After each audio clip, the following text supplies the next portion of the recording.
Well, good morning. It's good to have you all, good to have you all here. And as Miles was saying, kind of starting off, launching our mission here, loving people into the acceptance and freedom of Jesus Christ. And as Miles was saying, we're going to look at this kind of in three different pieces. And this morning, I want to talk about the acceptance piece in this. And it's probably the part of this that we get asked the most questions about as we've kind of worked through this and stuff, and really good questions. And maybe the most common question is kind of this general but really good question like, okay, what exactly do you mean by accepted in this? And the reason I think this is so important, such a good question, is because it ties into something that Jesus modeled and something that the New Testament teaches about acceptance that Jesus even taught. And it gets to more than just our mission and our calling. There's something about this that is like it's connected to the mission of Christ, like going back some 2,000 years. And the reason I think that's so important is because we live in a world that needs this.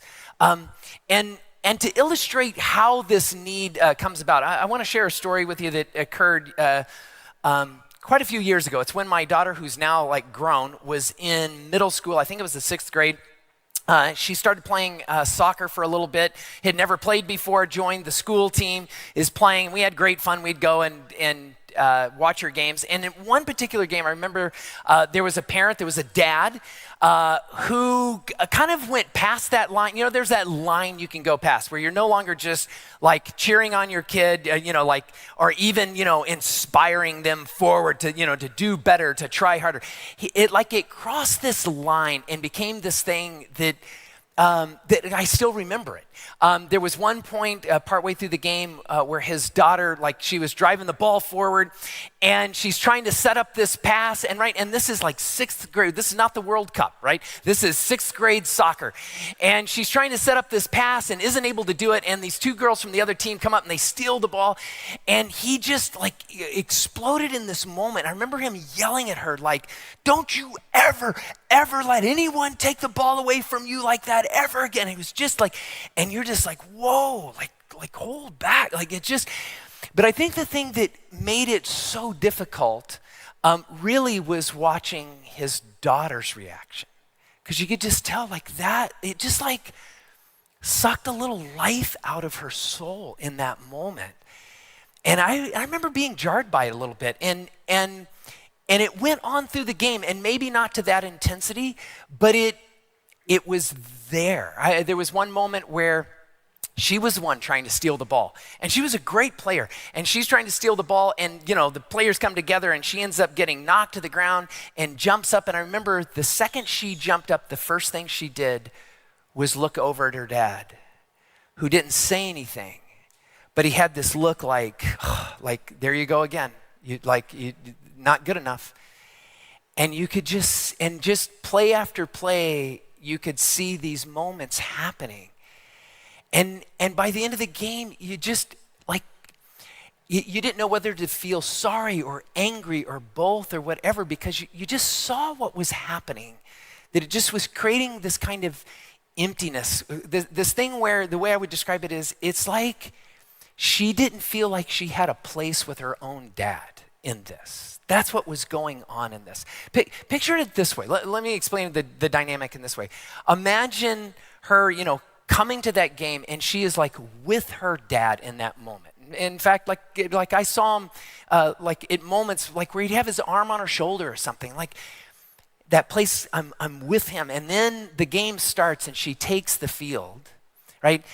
And she would feel like he's with me, I'm with him. But then there's, a moment where she falls down or something goes wrong, and it's that wasn't good enough. And now there's this distance there. And then another play, and it's like with each play, if there's that small failure or that, she's just reading his reaction to this. And with each one, it's there's maybe the question of am I wanted?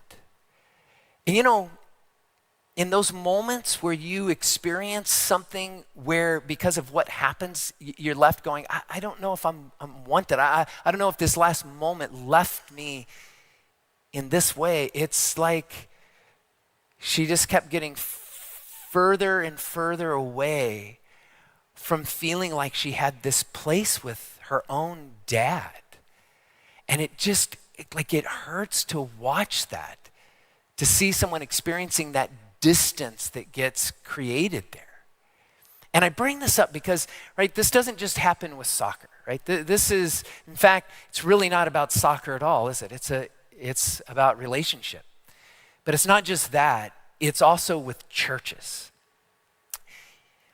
It happens in ways where people will experience church in a similar way. They experience church in some way that is like, oh, and it's like there's that step that gets taken. And it's like, I'm a little bit further away. Do they really want me based on where my life is right now, or what I'm struggling with, or what I think? And when people begin to experience that with their church, the result is that is oftentimes how they will end up experiencing God in this. And just think about this, parents, grandparents, like, would you ever want your kid questioning if they have a place with God? Because that's what happens in this so often. Or your spouse, think about your spouse going through a difficult time of struggles or doubts with God, or something that challenges their faith in some way. And the mere fact that they're being challenged in some way in their faith or some struggle, you'd never want your spouse or someone you love to see them getting pushed away from God, like God doesn't have a place for them. Like we hurt for them. Like what I experienced that day, watching what was happening on the field in that moment in there. And we live in a world where there's this growing number of people who are experiencing church or God in this way. And it's like they don't have a place in this. And it's the way, and so often this happens because of the way they're experiencing church or a spiritual life. And what I want you to get out of this morning, the most important thing that I want you to take away from this morning, is the mission of Christ is so different. This thing where people are losing a place, that is the opposite of the mission that Jesus has or what he wants. It's interesting, we're going to look at a letter written in the New Testament. It's the letter to the Ephesians. Sometimes we call it the book of Ephesians in the New Testament. And we're going to look at a passage in chapter 2. And if you want to go there, you can. But let me just set the background to it, because Paul, who writes this letter, he's speaking to this situation. He's actually speaking to people, in particular two groups, that would feel this, do I have a place? And there would be one group, and he's going to refer to this group as those that are far. They would feel far away from God. These are the Gentiles. He even refers to them as this. And it's because the Gentiles, they didn't have Torah. They didn't have all these traditions. They didn't have all this stuff that would have made them feel like in any way that they were close to God. They would have felt like this long, long distance from God in this. And it's like, do we have a place with God? Right? But then he also talks about those that are near. And there's this thing with people that are near, and this would have been the Jews or the Hebrews, and it's because they had the Old Testament. They had Torah. They had the patriarchs like Abraham and Joseph and Isaac, and this rich heritage that would have had them feeling, okay, we're closer to God. We're near to what all this means. But what he points out, which I think is so insightful, it's even though they're near, there was always this conditional thing. There was this thing where even though they're near, it's like, I could lose my place. And so what he's trying to do here is he's trying to show these two different groups have the same struggle, and it's Christ who offers them something beautiful. Because the ultimate consequence that what both of them are dealing with is one group feels like they have no place, and the other group constantly worries that they'll lose the place that they have. And this is the struggle that they're having in this. So I want to read this passage to you. If you have your Bibles, turn with me to Ephesians chapter 2. Ephesians chapter 2. And here's what he says. And he's going to go through several things, but listen to what he says here. Starting in verse 14. He says, speaking of Christ, for he himself is our peace. This is Jesus, who has made the two, and he's talking about these two different groups, who has made the two one and has destroyed the barrier, the dividing wall of hostility, by abolishing in his flesh the law with its commandments and regulations. And those commandments and regulations, like those would be all those expectations, all those things that keep like pushing you away or put you in fear that you could lose your place. And then he goes on, look at the second half of verse 15, and look at how he starts off. His purpose, right? His purpose, like this is missional. Right? This is what he's on a mission to do. This is what his purpose to do. His purpose was to create in himself one new man out of the two, thus making peace, and in this one body to reconcile both of them to God through the cross, right? This is the work that Jesus did on the cross, by which he put to death their hostility. He came and preached peace. Now, watch how he brings these two groups up. He came and preached peace to you who were far away and peace to you who were near, right? Do you see the beautiful thing that he's doing here? He's saying it doesn't matter if you feel like you've never had a place with God, or if you have struggled and worry or fear or just keep striving but still know, what if I lose my place with God? Doesn't matter. What Jesus is saying is, I'll hold you close. I'll become your peace on this issue. That little girl on the soccer field, what she did not have was peace. There was no peace that she had a place with every play, with every kick. If it didn't go the right way, it was like, oh my gosh, did I just get a little further away? Did I lose something?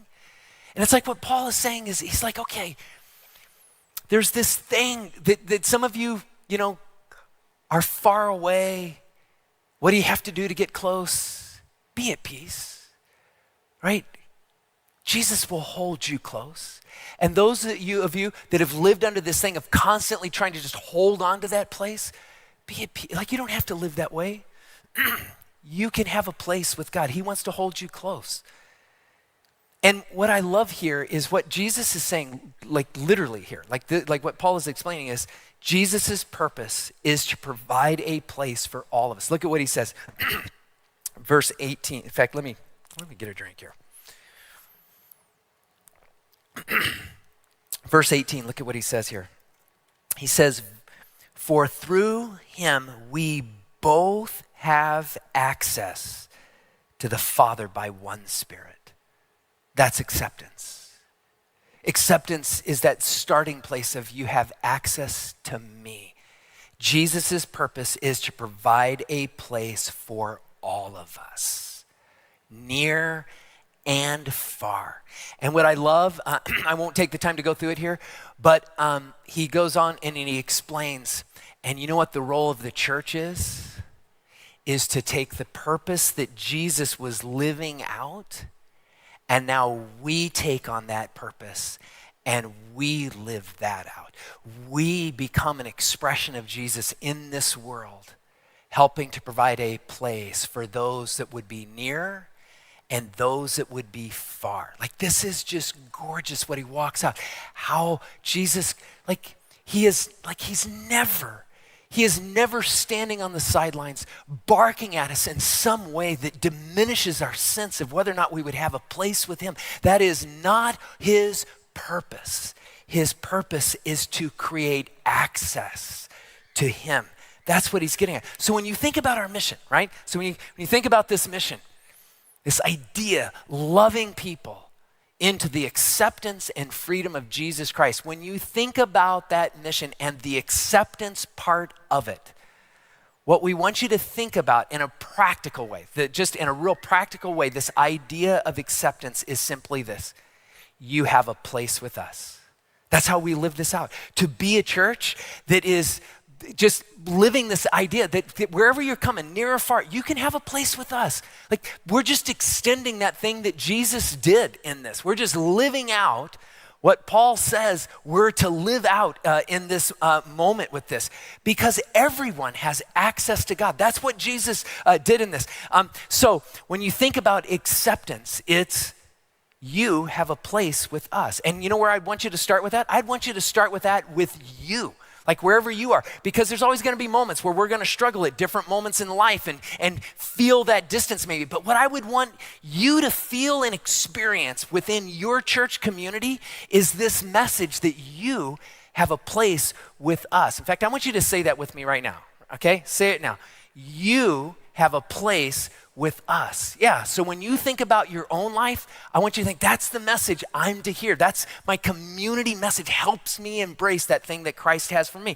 But I also want you to think about this when you think about, like, maybe you have a friend, maybe there's someone you care about or love, and you know, like they've got all these reasons why they would be distant from church. And as you think about it, like I would want you to think about what you have to offer them as a part of this church. Is this same thing, this idea of acceptance that says you have a place with us. In fact, say it with me again. You have a place with us. That's right. When you think about when you're here on a Sunday, right?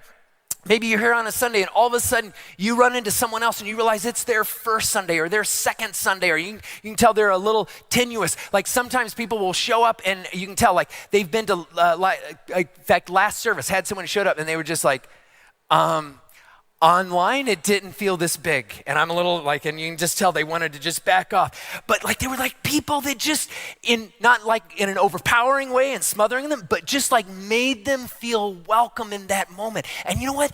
We all have that opportunity. We all get to make this place a place that has this beautiful message, this beautiful vibe that is simply, and say it with me again, ready? You have a place with us. Yeah. Wherever we are, maybe it's in your volunteer area, whether you're working with kids or maybe you're working in the welcome ministry or a technical area or something with our youth or adults, you get to carry out this beautiful idea of what our mission is a part of. Say it with me one more time, ready? And it is, you have a place with us. Because every time Jesus encountered people that maybe thought that they were far, people worried if they could lose their place, you know what they experienced in Jesus? That they had a place with him. I love that about Jesus. And this is what we see so clearly in his life and in his mission. Let me give you one example about this. There's a moment where Jesus is traveling and he goes into this ancient city of Jericho, and there's just crowds of people and they're following him. They're all excited about him. And the story tells us he runs into this one individual, and his name is Zacchaeus. Maybe some of you have heard the story about Zacchaeus who climbs the tree. Well, what we also know is that he was the chief tax collector. And without going into a lot of things here, what you need to know is Luke, who writes about this, and we're going to look at this story for just a moment here, he's telling us that Zacchaeus, like, he's probably hated by his people in his broader community because he would have been Jewish, now siding with the Romans to gouge and cheat and manipulate money and everything he could get out of his own people in collaboration with the Romans. Would have lied, steal, like they were seen as the lowest in here. But something happens, and Zacchaeus, for whatever reason, is curious about spiritual things, curious about this man, Jesus, and no doubt would have walked away from his faith a long time ago, but something has compelled him to come back and think about this. And so the text says that as these crowds are like surrounding Jesus or whatever, Zacchaeus runs on ahead and climbs this tree because he's just curious. He wants to see like what's going on with it, what's different about this Jesus character. And then in the story, Jesus, like, he understands what's going on, and he starts to make his way where Zacchaeus is. And we pick up the story here. And if you want, you can follow along in Luke chapter 19, verse 5. It says this. It says, when Jesus reached the spot, he looked up and said to him, right? And Zacchaeus is up in this tree. Zacchaeus, come down immediately. I must, and here's the amazing part, I must stay at your house today, right? And then we think of that and we're just like, wow, kind of imposing on Jesus, right? We're just like, I'm going to invite myself over to your house. And in our culture, that would be kind of a weird thing, right? And just, someone you barely even know, and you say, I'm going to come over and stay at your house. Man, I'd like some dinner. And if you've got a guest bedroom, and like, I'll stay there or whatever. But understand, very different in the first century. This is a hospitality culture where when a rabbi would say this, this was very honoring. For a rabbi to say, I want to share a meal at your house, I want to stay at your house, a declaration is being made here.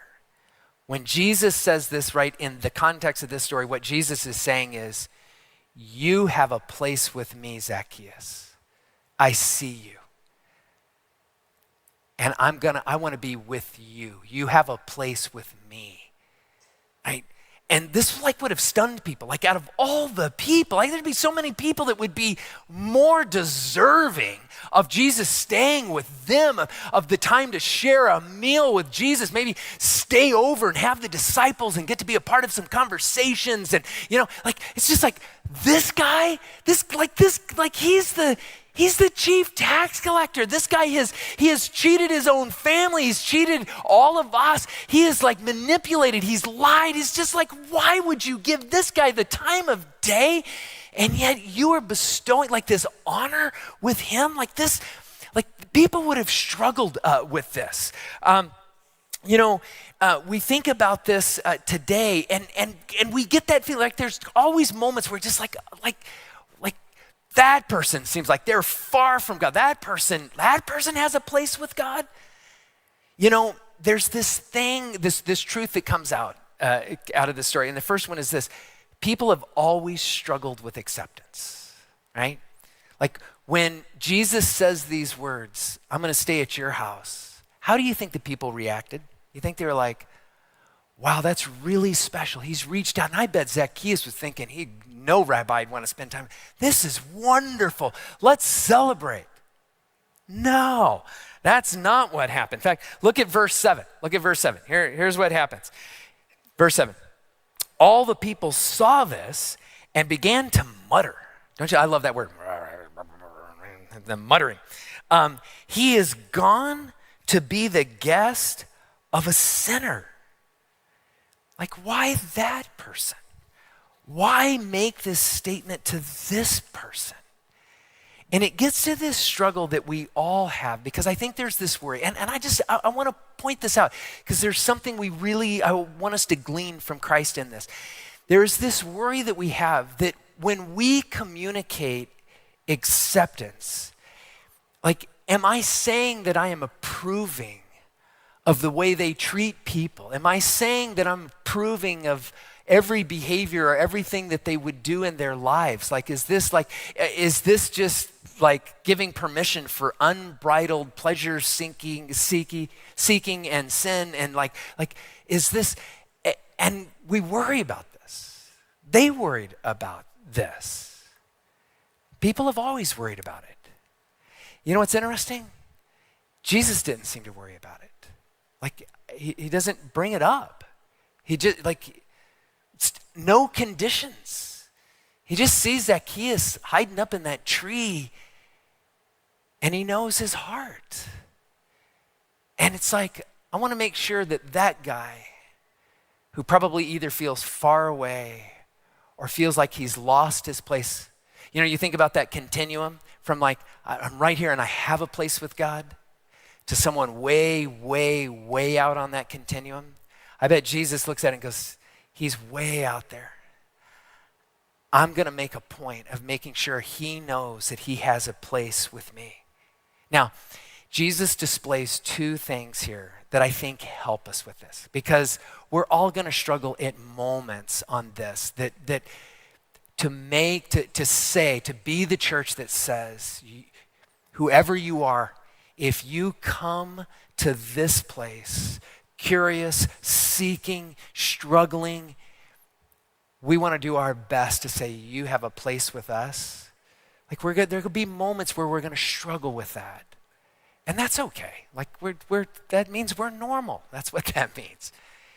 There's two things that Jesus displays here that I want you to see that maybe will help us in our mission to live out the mission that Jesus modeled for us. And the first one is this. There's a difference between acceptance and approval. There's what we don't have here. There's not a moment where Jesus is approving of those things that Zacchaeus did. Like Jesus doesn't sit down at dinner with Zacchaeus and say, hey, yeah, it's great to have dinner with you. And all that lying and stealing and cheating and gouging people you did. Yeah, when after dinner, I go back out and get some more, cheat some more. He's not doing, right? That's not what he's saying. There's not a moment where Jesus is saying, I'm approving of this, right? But Jesus is able to separate the difference between being approving of those things and saying, but you still have a place with me. I'm there. I want you to have access to me in this. That's the difference. Jesus always had a place for them. And friends, we can do the same thing. We can. Second thing that Jesus displays in this that helps even further, I think, for us is this. Acceptance is transformative.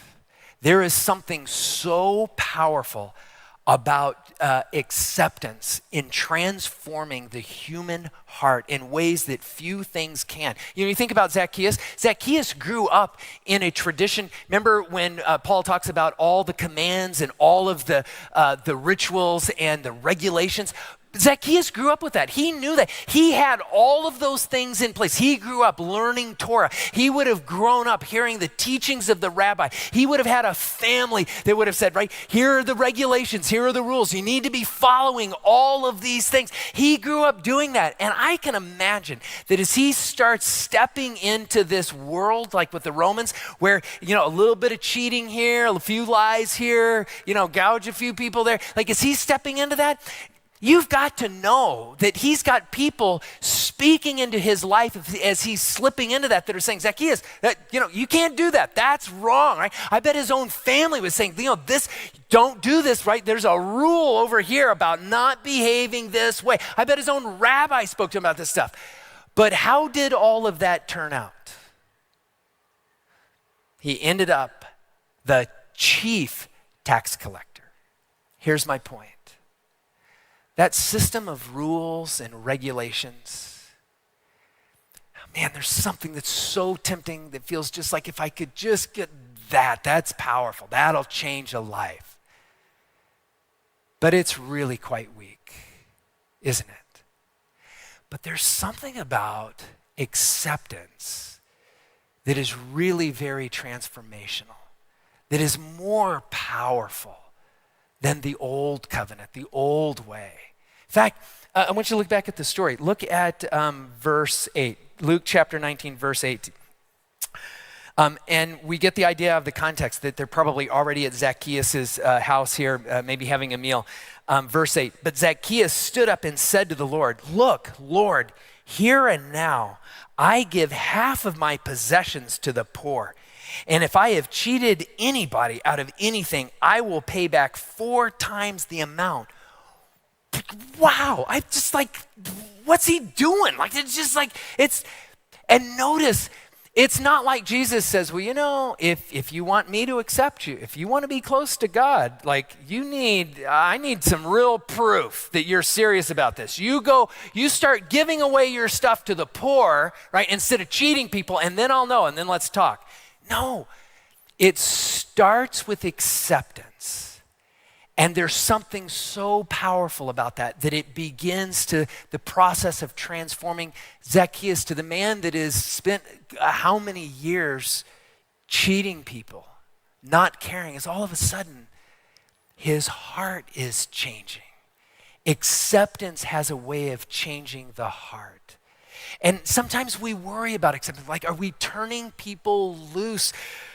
And what I want to say is, Jesus gives us a different lens to look at it. Acceptance is that first step to a transformed life.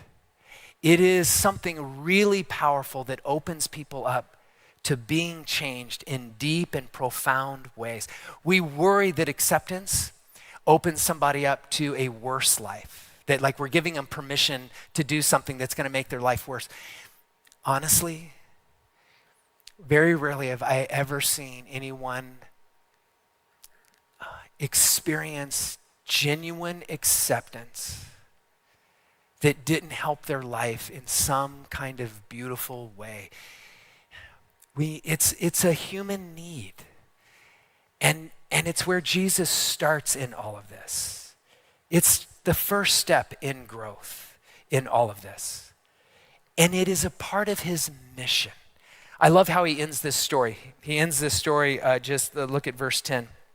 Because there would have been people that would have, right, they would have struggled, just like we would struggle with it. But, and this is Jesus' words, verse 10, Jesus' words. For the Son of Man, speaking of himself, for the Son of Man came to seek and save the lost. That's his mission. And it starts with helping people that are near and helping people that are far have access to him, that they experience acceptance, because then they know I will hold you close in all of this. And friends, I say all of this because our world, and I said this earlier, but I want to walk this just for a second. Our world needs this. You realize statistically, in the US right now, church attendance is in a kind of decline like it is never seen in the history of our country. And in particular, not just in the decline of people attending churches, it is the decline of people even saying that they're affiliated with churches. It's not just people saying, I'm just not going to go as often or something. It is people saying, I'm stepping away from that. I don't even want to claim that anymore. And you know what? And when you look at the research, you know what group is in the steepest decline? The fastest loss? Evangelicals. Those that would say we're followers of Jesus Christ. And it's like, what's going on with that? Why? And I think part of it is because people aren't experiencing this really basic fundamental thing that Jesus was so good at, that he modeled constantly, right? It's no wonder we would see a decline in our country if what people most often experience or think of is that churches they're like somebody off on the sidelines barking orders at them about all the things wrong with them, barking at them all the things that need to be done better, their disappointment with them. If that's what they experience, right? If they experience do better, right? If they experience this thing of like, I don't know if I'm wanted, right? I sure don't feel like I have a place in that, then no wonder what we're seeing happen is going to happen in this, right? And yet the opportunity is there. There are so many people in our community, in our country, and they come at this and they're curious about spiritual things. They may be a skeptic, they may have doubts, but there are plenty of people that are searching and looking. But you know where they're going to turn and search or look? Where they feel like there's a place for someone who's a searcher, where there's a place for someone who doesn't necessarily buy everything right now. You know, one of the things I love about this place is this value of saying, you don't have to believe to belong. Like you can come and be a part of this, and you don't have to be convinced. If you're looking and you're searching, if you're willing to walk through the door of this place and hang out with us, that's enough. You're welcome. Search away, right? Yeah. And so if that's you right now, just notice that spontaneously what happened in this room and the kind of people you're with. You have a place here.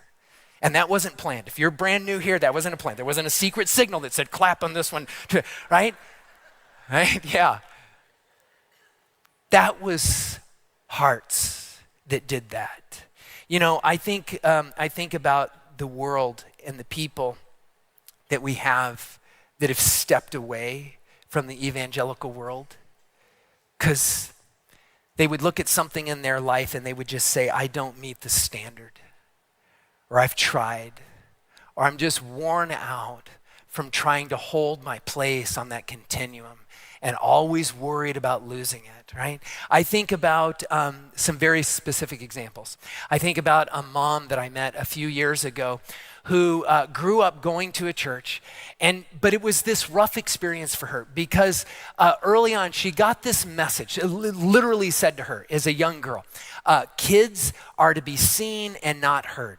And she got that message going all the way through youth, and it was just like this, like she was never never really wanted, right? Needed to be there, but not really wanted. Just you be silent and there were some other wounds that occurred in all of that. And as soon as she was old enough, as she became like an older teenager and could drive herself, she stopped going to church and was just like, I'm never going to church again. Like that hurt. And then she becomes a mom. She has 2 little kids. And there's this thing that starts to stir in her where she's just like, I want them to be able to explore God. And she thinks back on her child and she's like, there were some good things about my church experience. There were some things about God that I want my kids to have that. She ends up going back to a church that was similar to the church of her youth, a similar denomination, goes back, and after, I think it was just 2 or 3 weeks, and it was before church started, and they were in the main service, and her kids were like kidding around or doing something, and this person had no idea, I'm sure they didn't mean it in a malicious way, but they turned to one of her kids that was being like a little noisy before the church service started and literally said the words, kids should be seen and not heard. And she said it was like a bolt of lightning from her past just stabbed her in the heart. She goes, I didn't know what else to do. And literally in that moment, right before church started, she gathered up her kids, got in the car, and she says, I'm walking my 2 little ones out to the car to put them in their car seats. She just said, I started bawling uncontrollably. And they're like, Mommy, what's wrong? Like, she had no way to explain it. She puts them in the car seat, and it's just like she's so torn. Starts driving back, literally driving down La Cholla, tears bawling, and over this conflict of I want my kids to have something that connects them to God, but I'm afraid that I'll connect them to God through a church in some way that will wound them in a way that I was wounded. And just like, can you imagine the torment? Drives past our parking lot, sees our sign, and is torn over this whole thing. Gets to the intersection of Lambert and La Cholla, goes through the intersection, pulls off to the side of the road, does a U-turn, and comes back bawling in tears as she comes on the campus in total desperation. And I asked the question, what would we want that mom to experience? We would want her and her kids to walk on this campus and feel to the core of their being, I have a place here. They want me. I'm wanted here. I have a place here.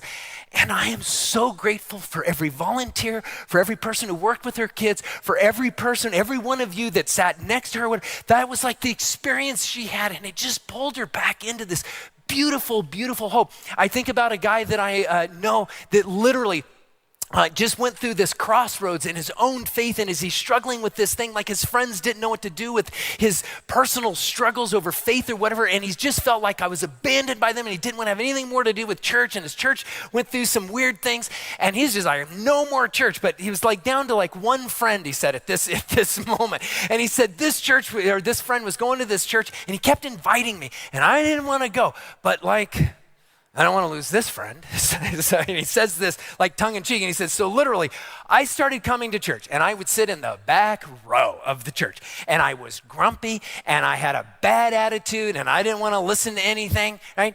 And he was sitting right back over there, Sunday after Sunday.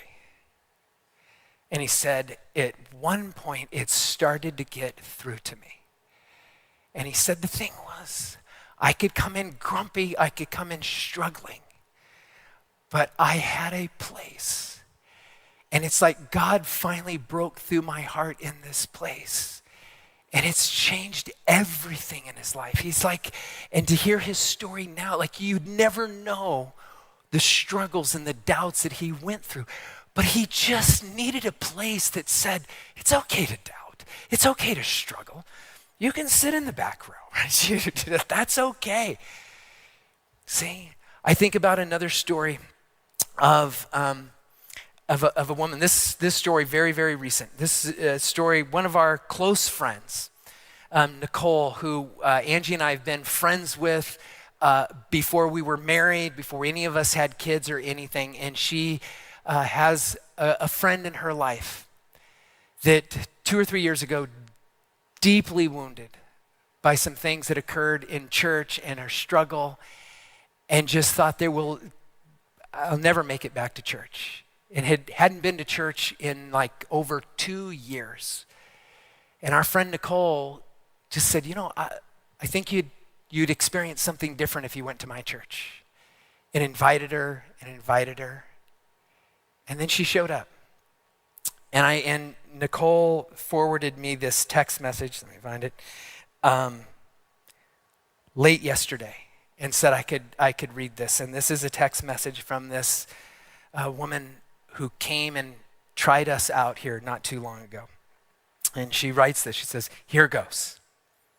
I had not been in church for over 2 years, partly because of COVID, but mainly because church had become a place of judgment and condemnation.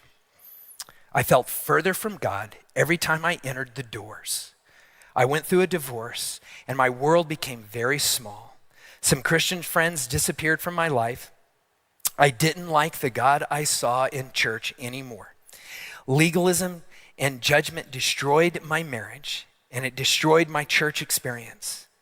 A friend, and this is Nicole, a friend encouraged me to come to Casas, and only, in all caps, and only because I trusted her was I willing to try it.